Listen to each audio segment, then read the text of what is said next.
Hey, what is up, you guys? Always good to see you here on the channel.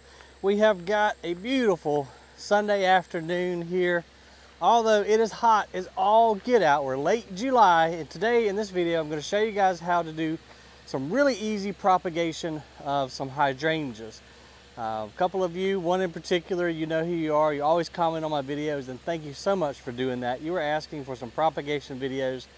I didn't have the bougainvillea that you were asking for, but I do have some beautiful hydrangeas that I'm going to show you a quick and easy way to propagate, to have more plants for your own yard or plants to give away or do whatever you want to with them. It's really easy. Check this video out. I'm going to show you how right now. So we're out just right beside my house. This is what I call hydrangea hill because I have got a ton of hydrangeas planted on this hill. And you know, you can see the ones that are in full sun are looking kind of droopy, and you're going to say, Ryan, you're supposed to know what you're doing with these plants. Why are they in full sun? Well, there used to be a giant hickory tree that went up. I mean, it was massive, and it shaded this whole entire hill, but unfortunately it died. We had to take it down, and the hydrangeas had to adapt, and they look really sad for about a year or two, but they have learned to adapt into living in full sun conditions. They get probably 6+ hours a day. And even though you can see the ones that are in the full sun are a little bit droopy, they have learned to just deal with it, you know? I mean, I love them here, and I didn't want to dig them up, so I said, let's just see what happens. And so it's just kind of a learning experience, but they're making it. And we're, again, late July, so it is the hottest part of the year. And they show some signs, but the irrigation comes through and helps them out. And yes, I know, I've got that huge blowout right there. So again, this is a real live YouTube channel, you guys, so that hence that's why I have a piece of bamboo propping up my gutter, because something happened up there and I haven't had time to come fix it yet, but my gutter just kind of lets all the water dump out, rush down the hill, and so yes, got a huge blowout in my bank there. Just one more thing on the list to do. However, let's get busy getting us some softwood cuttings of these hydrangeas. Now we've got several different types right here in this one little area. So we've got oak leaf, which is a really nice, beautiful fall foliage hydrangea. It's done flowering. It had a big white flower spike on it. This was just a first year planting right here. We're going to prune it back here really soon so that it can bush out and be fuller next year. And then we've got your classic hydrangea macrophylla, or your mop head hydrangea. But look at that color. Isn't that just beautiful? These are the classic hydrangeas that you'll see all through southern shade gardens. They just really shine in the hottest part of the year. And then we have what is known as a lace cap hydrangea, and you can definitely tell the difference in the flower.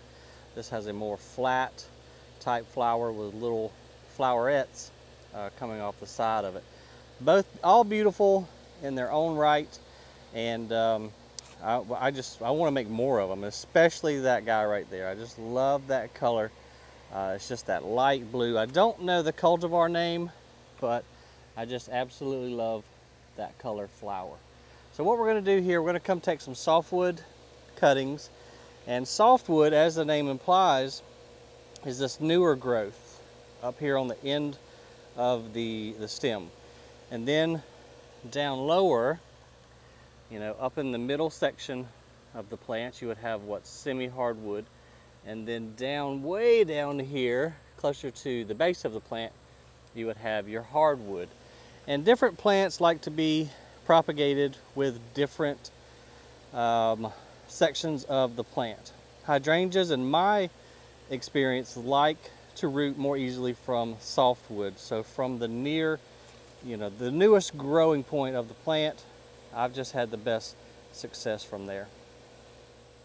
So what we're going to do, and I don't have 3 hands, so I'm going to try to hold the camera and cut. And maybe if I take my finger, grab that leaf, I can then cut it and hang on to it. How about that, guys? And I did wash my Felco number 2s and disinfect them a while ago, because you really don't, you know, with rooting, you're trying to reduce the bacteria and fungi. So it's really important to disinfect whatever pruners you're using. And we're just going to come in here and grab a few more. Let me grab my leaf. Look at there, we don't need 3 hands, guys. We can do it with just 2.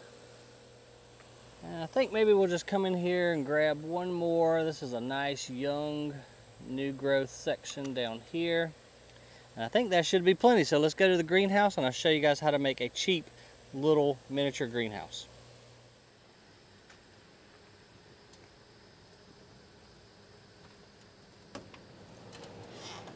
Let's go in here and see what Larry and Scarlett's up to.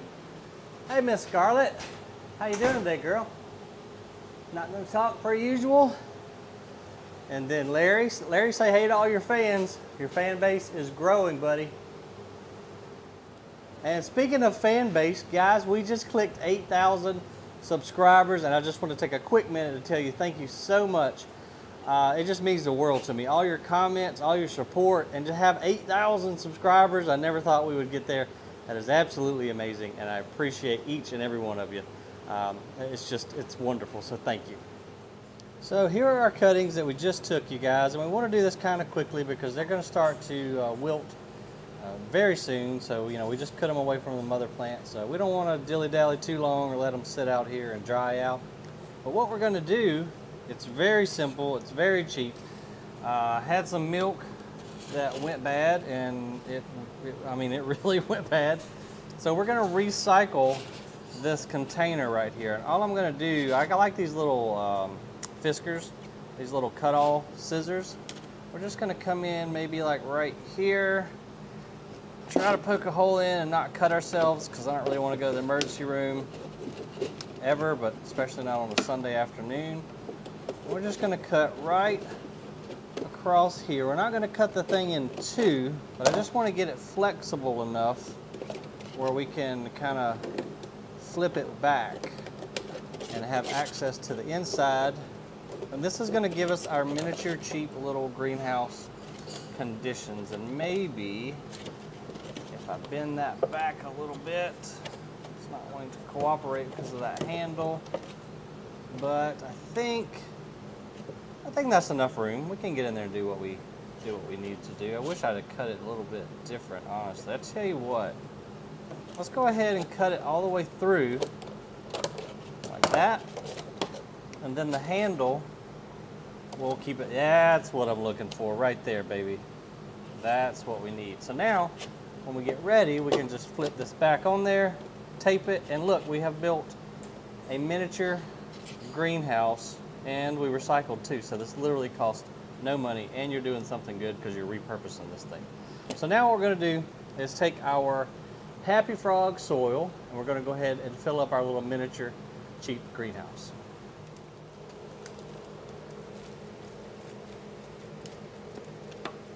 We're not going to have to wet this because I accidentally left my bag of Happy Frog out in the rain, and it has been raining something fierce here lately, you guys, so it's already pre-moistened, ready to go.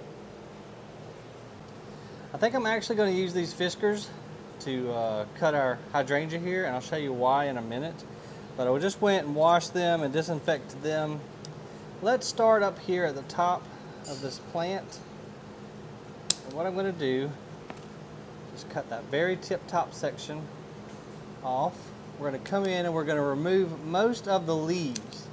And the reason we're going to do that is because right now, as we speak, those leaves are transpiring. So moisture is leaving the leaf, and that's bad because this guy has no roots yet, and he will die if we leave too many leaves on there. In fact, I think we're going to go ahead and cut these leaves in half, and that's why I'm going to use these fiskars, because they're long, and some of these leaves are quite large. And I think that's a pretty good cutting right there. Then what we're going to do is come in here and cut this at a diagonal.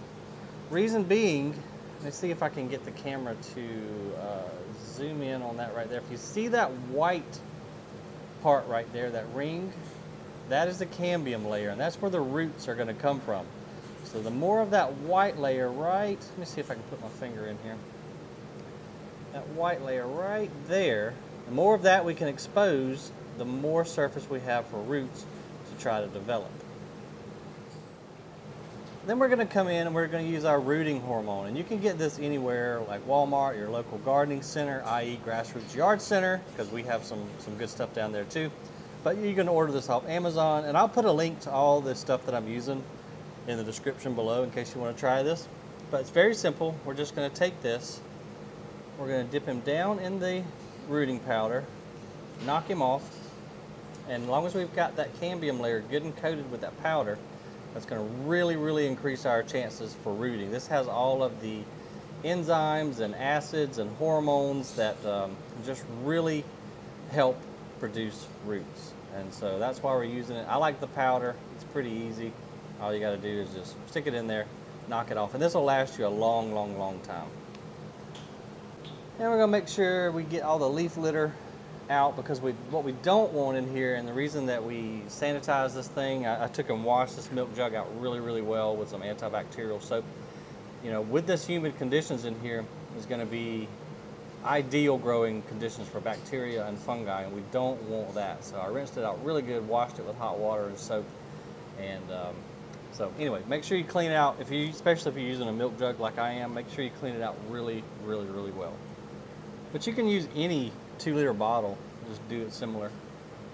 So now we're just going to take, and let me zoom in to show you how far I'm going to push this guy down in the dirt. Let's see. So we're going to go probably about, what's that, 1.5 inches or so down in there, and that is it. It is really that simple, especially with hydrangeas. They root very easily. Now, depending on how many of these guys you want to make, you could come in here and each section all the way down to the node. So this is the node right here. Any point where a leaf comes out from the stem is a node. So that could be a cutting, that could be a cutting, and that could be a cutting. So depending on how many of these guys you want to make, I mean, you could make out that one bush out there probably 100 or more brand new mop head hydrangeas. It's so easy to propagate these guys. So we're just going to come in here, come down to the next node. I'm going to hold him up top so I don't drop him, and we're going to come ahead and cut him just like so. Again, come in here, cut him at an angle to expose more of that cambium layer. And now look how huge these leaves are. These would dry out really fast if we left all that, and they would probably die. Go ahead and zoom you guys back out a little bit. And then we're going to come around and do the same thing to that other leaf. We're going to get rid of the majority. They don't need a lot of the leaf surface to make roots. They do need some. We're just trying to fight that transpiration so that our little cuttings don't dry out. Now we're just going to come in here, dipping down in our rooting powder, knock him off, and same thing all over again. Just push him down in there nice and snug. The biggest thing about this is we don't want to keep it wet. We want to keep it moist and humid in there, but wet is a no-no, because you're going to see fungus and junk growing here, and then your cuttings are going to turn black and they're going to die. So that's the fine line, is trying to keep it just moist, not wet. And that being said too, you know, depending, I'm going to keep these out here in the greenhouse in a shady spot. If you were inside, you know, you could poke some holes in the bottom of the milk jug, but you know, then it's going to drain. So I'm going to leave him just like he is. But we're going to put him in a shady spot here in a second when we put probably just one more cutting in there. Let's go ahead and experiment a little bit. Let's go ahead and take this other cutting that we took off of the plant, and let's make kind of a longer cutting. So we're going to get rid of those leaves, we're going to get rid of those leaves, and then also, very important, this one has flower buds you see up in there. I want to get rid of those because the plant is going to try to continue to flower, and it's going to spend all of its energy on flowering and not growing roots. So I'm going to go ahead and come in and trim that leaf, and we're going to try to get the most extreme angle we can, just like that. And look at all of that white cambium layer. Hang on, let me get her focused. There we go. So that exposed a lot of that white cambium right there. That's awesome. Take and dip him real good, getting full coverage of that whole cut surface. And then we're just going to simply press him right down into the soil, and that's it, folks. And let's get that little bud out of there, and then let's see how everybody fits down in there once we kind of put our lid back down. Let's see if you guys can see down in there. Now we've got a miniature little greenhouse, and so what I'm going to do, just to keep that lid down like I want it, and it doesn't have to be perfectly sealed up. It's going to stay nice and humid in there regardless. I mean, we don't want to leave it open like that, unless, I will say, unless it just gets crazy humid in there and you think you're starting to get some rot. We can just take one piece of duct tape and just go right down like that. And even if we've got a big old gap like that, it's going to be just fine. Now this can go back on. You can put your cap back on to increase humidity, or you can take it off to let that humidity out if it gets too wet. We don't want, you know, dew humidity dripping from the leaves. We're just trying to keep these guys humid enough where those leaves can absorb some humidity. We don't kill the cutting, and then it can produce its roots. Then we can just go ahead and come in here and put what this is, because I know I'll forget. Hydrangea macrophylla, and the date, so that'll help us keep track of the progress. And in about a month, hopefully we'll have some really good roots on these little guys. Now, I'm not going to pick him up by the handle, because obviously the handle doesn't work too good anymore. And we're just going to come over here underneath Scarlett's cage. These don't need a lot of light in order to produce roots. And we're just going to kind of put him down here so that I can keep an eye on them and make sure that it's staying moist enough. Got some other stuff propagating down here in water. We've got this beautiful Monstera albo, and look at those roots, man.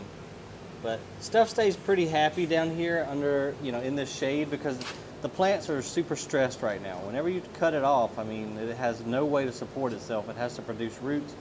So it just needs a nice humid environment, such as the greenhouse or the little mini greenhouse that we made. It needs low light, and it just needs to chill and recover and grow its roots.